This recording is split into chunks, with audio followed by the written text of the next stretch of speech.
We are at a very auspicious time of year.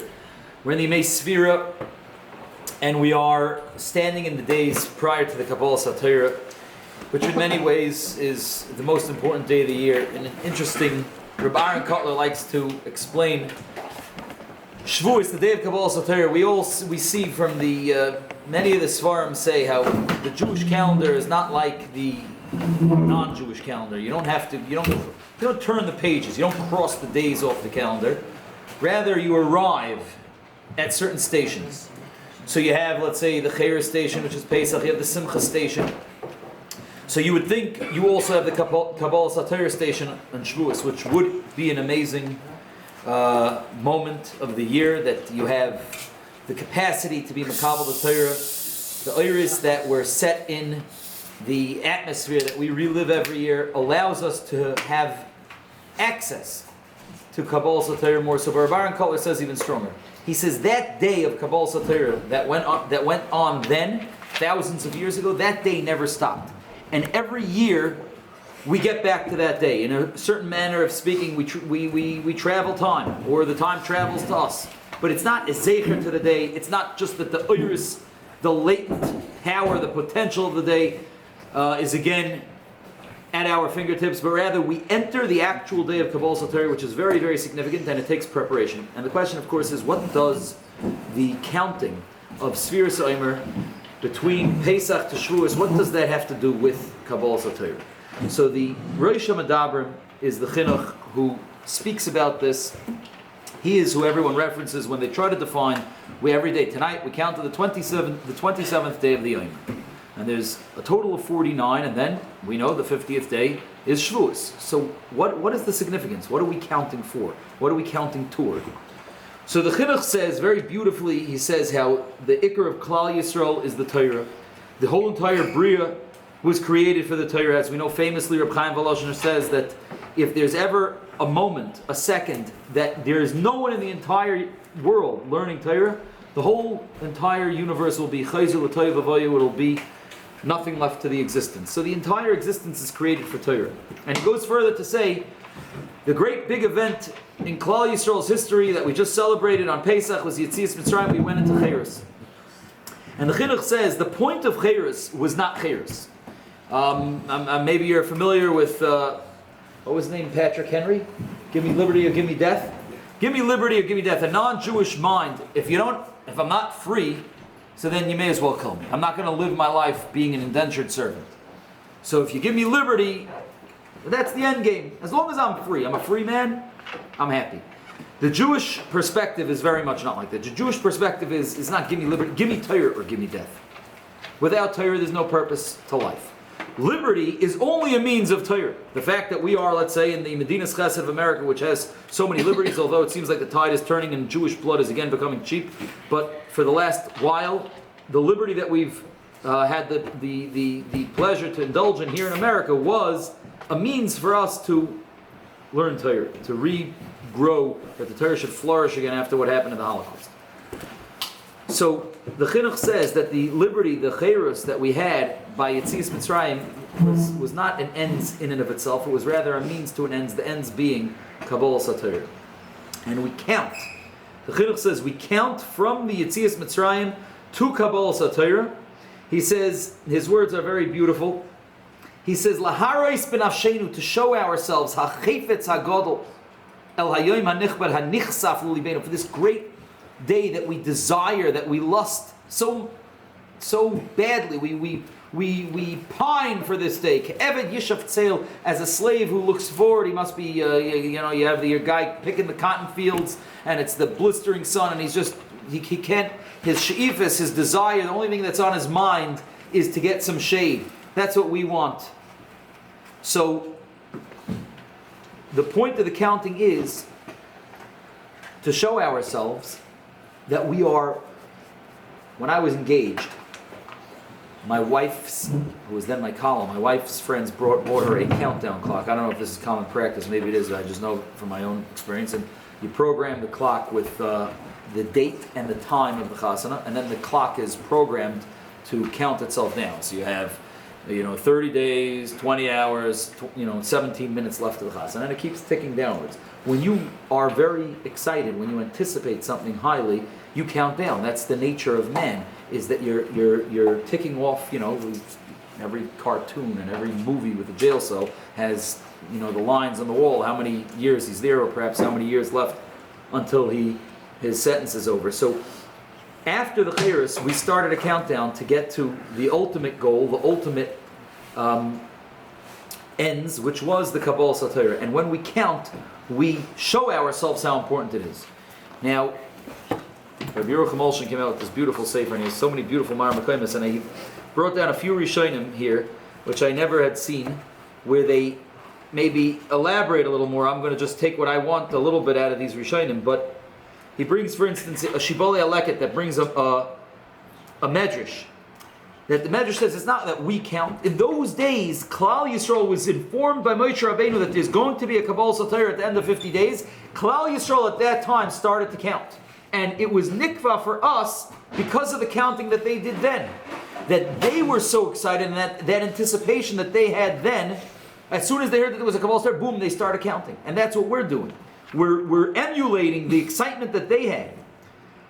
But maybe a little more telling, he brings from the Baal Akeda, who says a very important concept. We all want access to the Torah. We all want the Torah to talk to us. We all want to feel at ease with the Torah. We want to be able to be successful. Maybe even, I don't want to say make it easy. There's always it's important to struggle. It's important to have amelus. It shouldn't be easy, but to have the path paved for us into the Torah. I think every Yid who has some inkling of what the Torah signifies and what God wants from them would wish that they could flick a switch and all they care. If I was a person who was that guy who all I cared about was learning Torah, and I would go through mountains and deserts and any impediment would be nothing in my quest and my thirst and my desire for Torah, I'd probably be a Talmid Chacham. We all wish we could flick that switch and have that path paved for us. He says, the Baal HaKedah says, the key to Torah is this desire. So, in a sense, this countdown that we're doing is not merely because we're excited. It is in fact the key to opening up the Torah for us. He says, Ki mi she'enei bo'el alimod, in a way this is scary though, Ki mi she'enei bo'el alimod b'Torah's roi v'tzameh ein lo shum ta'elos. If you're not coming hungry, thirsty, pining for the Torah, there's no purpose. But on the other hand, it's encouraging because he says, Ki miyad kashayu adoyers re'evim gam tzveim levakeshes dvar Hashem. He brings down the pasuk that Shlomo Karlebach made famous. V'shlachti rov ba'oretz le'rov l'lechem. You're not going to be hungry for bread. V'leitzam l'mayim. You won't be thirsty for water. Kim l'shmoyes dvar Hashem. It's divrei Hashem. As soon as Klal Yisrael is hungry and thirsty for Torah, miyad yiftach Hashem lehem es tzorei atoiv. Unbelievable. So the key to Torah is desire. You have to have a drive to the Torah, and then the Torah opens itself up for you. So that, in a sense, is encouraging. So more than just excitement, let's take it up a notch, it's actually the key to Torah. But to take it up one more notch, he has one more great Maramakim here. He brings from the Maharal. And the Maharal makes it a little bit more, I'd say, he sets it as a prerequisite. It's not just a key to Limud Torah. It's the key that if you don't have, you're not getting through the door. He says, God will only give the Torah to someone who's prepared and really, really wants it. You've got to want it. If you're like blasé, okay, Torah, nice. 2 thumbs up, God, when I have some time for you. I'll do my blot, but right now I'm not, today is not the day. If that's how you approach it, so then Hashem doesn't want to give you the Torah. So that makes it a little bit more daunting, because now the countdown, the anticipation, is not merely excitement, and it's not merely a key, but it's a prerequisite, is a requirement that you have to feel it. Now, my question to you is, let's say you don't feel it. Let's say you don't feel this desire. So what? You're not there. I think that I could certainly speak for myself that everyone is going to go through certainly phases, if not more than that, where maybe you go to Seder because that's what you're supposed to do, and you know purely logically, in many days, I'll be by Seder, and I'll be on time by Seder, and I'll learn by Seder. But I will be there because that is what I'm supposed to do, because I know that that's what God wants from me. Maybe you want to argue, maybe that's somewhat lishma, because it's purely because my responsibility in this world, ultimately, the greatest thing I know I can do with my life is to learn Torah.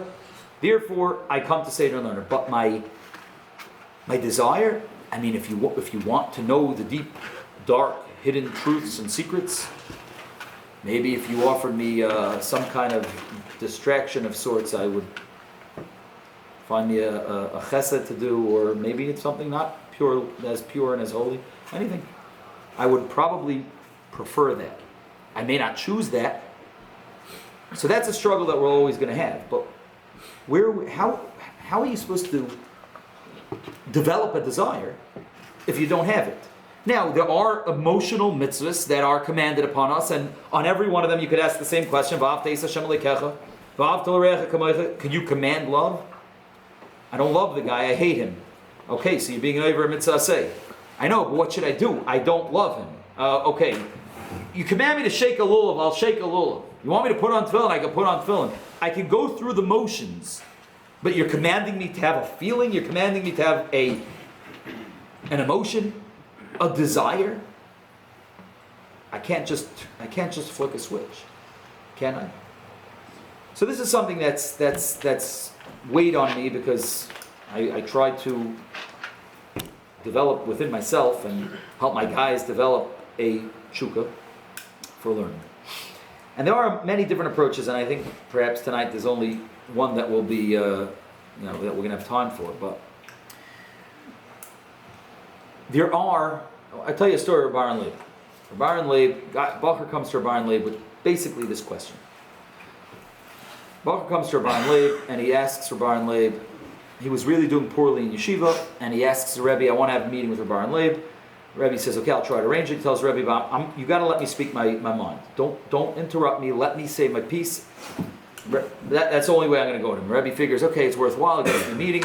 Rebbe goes with the Bacher to Rabbi Leib. Bacher sits down and says to Rabbi Leib,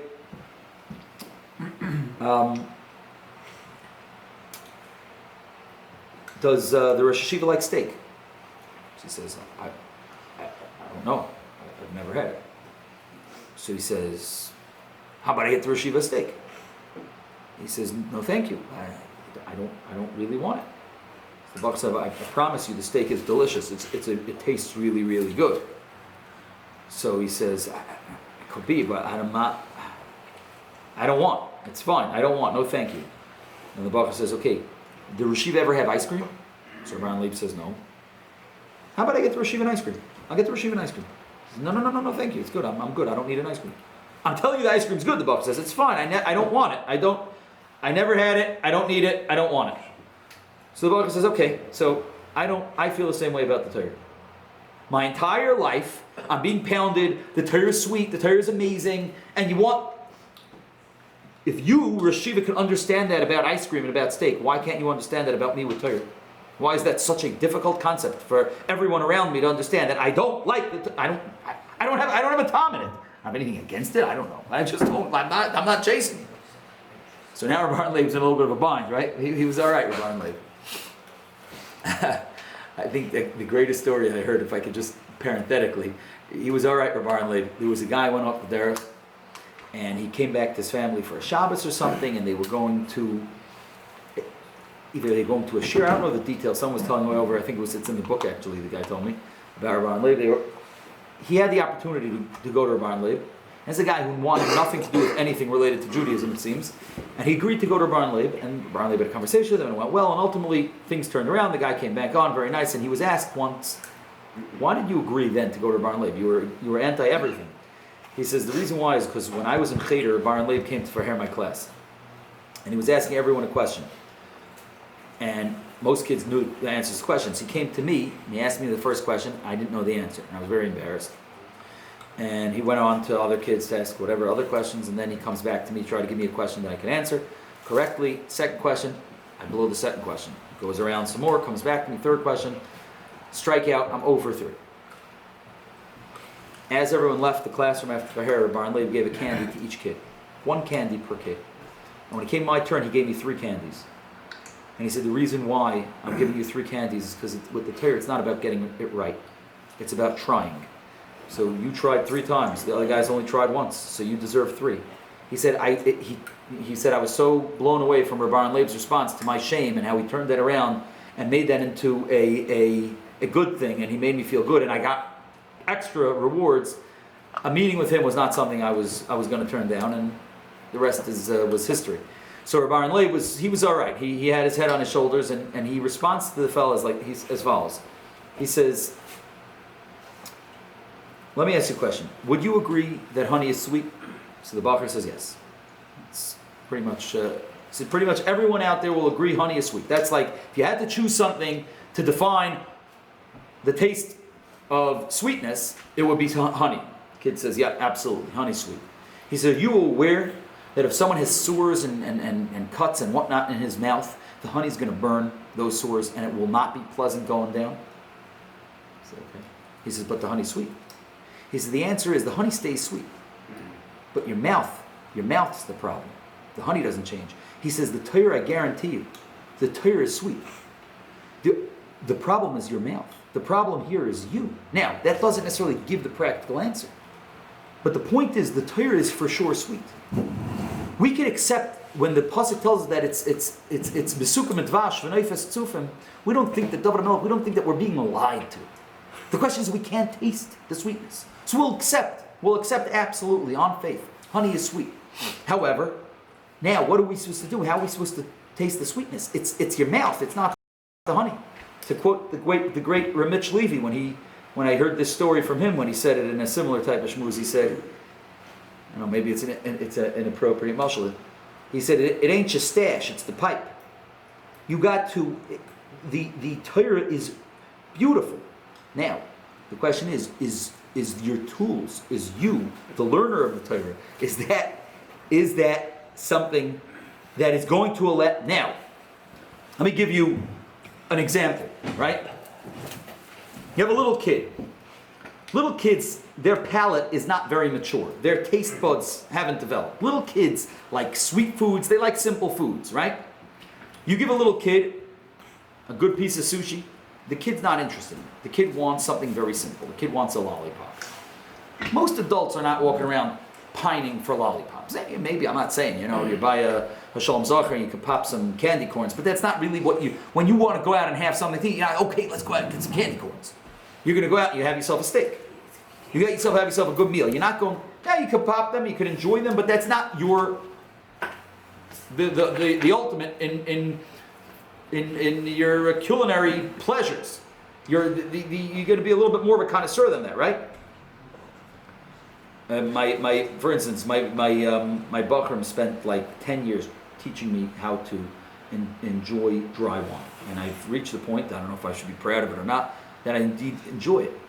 It was a process to learn how to develop a taste for something that was very fine. Till then, I enjoyed the soda-like wine, which was very, very sweet. Right? Now I can't tolerate it. It's way too sweet. So in every household in the world, and you're going to have this with your kids, maybe on a nightly basis, certainly at least a few times a week, and your wife will cook up something really good, and she'll spend time on it, and it is indeed good, and you can bring it out to the table, and the kid's like, oh, I don't want that. But that's for supper. I want macaroni and cheese. No. This is way better than macaroni and cheese. Way, way better than mac and cheese. I just want macaroni. Why? Because they want something warm and soft and yellow and gooey, and that's all they know. And this is a delicious steak. But it's got those wormy things on top. Those are fried onions. They make it delicious. Nothing doing, right? The kid won't taste it. Now, you're going to cajole, and you're going to beg, and you're going to make the kid, and I'll tell you afterwards, I'll give you all the stupid pleasures, all your lollipops and whatnot. So what does every single kid, and you've probably seen this yourself many times, what does every single kid in the world do? Okay, fine, I'll taste it, fine. They take a little thing, it's like at the end of the tongue, and before you can like explain to them that there are different areas on the tongues that have different sensations for different tastes. No, it's not, I told you I don't like it, they're done. So they like barely taste it and they spit it out. Now you, as a mature adult, know that that most likely, if they ever avail themselves and they allow themselves to indulge in the pleasure of the steak, and the dry wine and the finer things, they are going to indeed enjoy it. Maybe it'll take some time to develop the taste, but they will enjoy it to the point that the simple pleasures are going to be so pathetic and so juvenile, so childish. Exactly like the wine mashal. I was by my in-laws. I think it was just now Pesach. I don't know. I was by them, and my brother-in-law brings out a bottle of champagne. Now, I like a dry champagne. I didn't realize. I guess you're supposed to realize from the color of the label or something that it's sweet and not dry. So I pour myself a cup of champagne. I drink it. I almost spit out all over the table. It was nasty, like syrupy, sweet kind of stuff. That's the type of stuff that I liked. There reaches a point where you allow your palate to develop and mature, and you start to appreciate much deeper and more complex and more rewarding tastes. Then the simple pleasures lose their luster. Yeah, so maybe you'll have a lollipop, but that's certainly not something that you're looking for, right? The Torah is like that.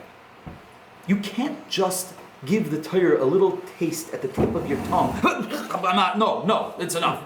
You give me for 5 minutes, Rabbi, and then I'm out of here.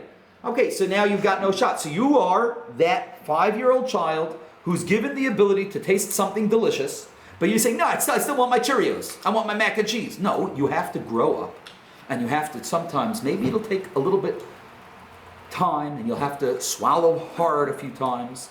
To be honest with you, that dry wine in the initial stages, there was even a gag reflex going on where like I had this like natural gagging thing, but the guys like basically held my nose and forced it down my throat, and after a while it worked. And I'll always appreciate them for that. But you have to mature, and you have to allow yourself the ability to taste it.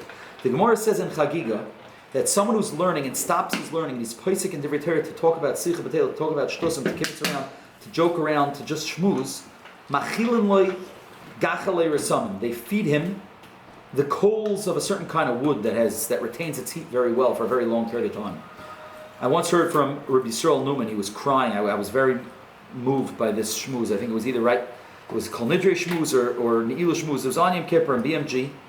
And it was when cell phones started becoming more prevalent, and Yungalite were like popping in and out of the base marriage to take phone calls all the time. And he was crying bitter tears about how that will be the end of Torah, that'll destroy Torah.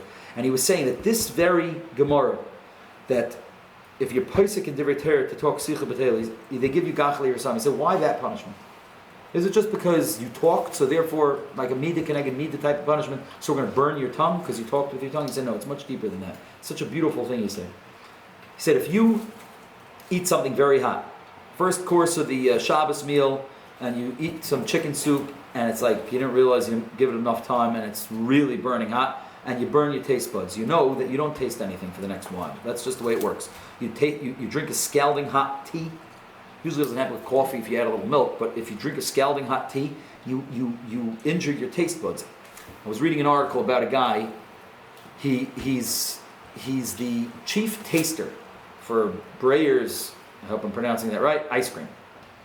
That his job, it's a pretty cool job actually, all he has to do is taste ice cream and determine which flavors are good and how to improve it or etc. Right? That's his job, is to be a taster.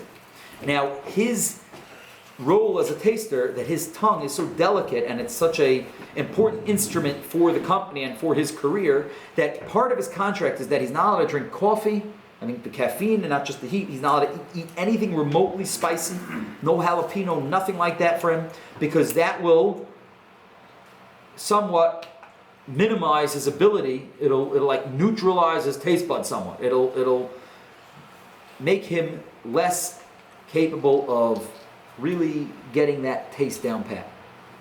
So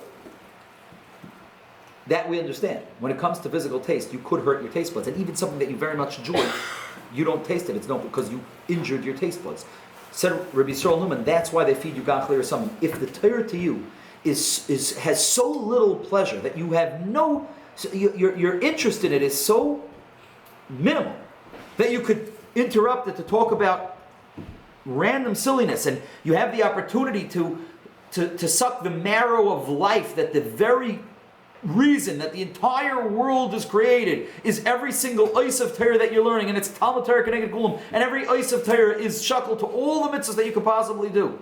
And it's eternal life and eternal rewards, and you replace that with stupidity. So then Hashem says, you know what? You don't want to taste the sweetness? You won't taste the sweetness. I will remove the sweetness from this food, from this delicacy, and you won't taste it. There are steps. We can't come to the Torah and say, I want it to taste good. It's not tasting good. I have no interest. That's illegitimate, and it's not fair, even based on real world experience of practically tasting delicacies. You can't expect something that requires a more complex, mature palate to be good. You could expect mac and cheese and frosted flakes to be good from the get-go. You could expect candy corns, but you all know that you've outgrown that. That's a cheap, childish, juvenile pleasure. That's not where the real pleasure's at. That's not why you're spending the big bucks taking your kala or wife or whomever it is to an expensive restaurant in the city because you're going to order jelly beans. Obviously not. That's ridiculous. So we are the people, as long as we say we don't enjoy the Torah, but then every time we take a little sip, we spit it back out, and I don't like it. We're the 5-year-old kid tantruming that we want jelly beans, and we won't take a $100 steak with a $100 bottle of wine. Because we want our jelly beans, because that tastes good. But on the flip side, if you're willing to try to work, now that means to appreciate something, there are going to be conscious, determined steps that you're going to have to take in order to develop that taste, to develop that appreciation. Step number one, and I'm out of time, so we'll be just step number one, but step number one is you got to try to learn an interval of time without stopping to schmooze and to kid around and to kibitz and to space out. You have to take something difficult. Okay, I'll take 5 minutes. No, 5 minutes, I don't care what your level is, that's not difficult enough. Some people can handle an hour, and some people can handle 2. And maybe you can alternate days. And if it's too difficult, so make a tiny stibur. I encourage my guys from time to time, 30 minutes. I'm not saying make a tiny stibur, 30 minutes, you only talk and learning, and if someone asks you something else, I can't talk. There's got to be some attempt on our part to try to develop a taste. And as long as we're going to taste the Torah, spit it out, and kibitz around and joke around, and the Torah is going to be like, we come, we poke our nose in, taste it, don't like it, taste it, don't like it, we will be jelly beans forever. Forever we will be jelly bean children, and will never grow into adults. However, the upside is that when you do develop the taste, then you're that guy who's ready to go through deserts and mountains and wherever it is where the Torah is. You know why? Because that's the restaurant in the city. Why would I go to the city and spend $100 on a steak? I could have a bag of jelly beans for 2. For real? No, because you realize the value of that. Then you become the guy who realizes the value of the Torah, and you're willing to spend the money or give up the money. No, I'm not going to take that extra job because I want to learn. Yeah, money is pleasure. And your money can buy pleasure, but not learning. It's not, if that's the jelly bean, now right now it sounds, I'm talking to myself even, there's the jelly bean and then but I want the jelly bean, so I'm not really thinking about that. But when you develop that taste, your whole perspective shifts.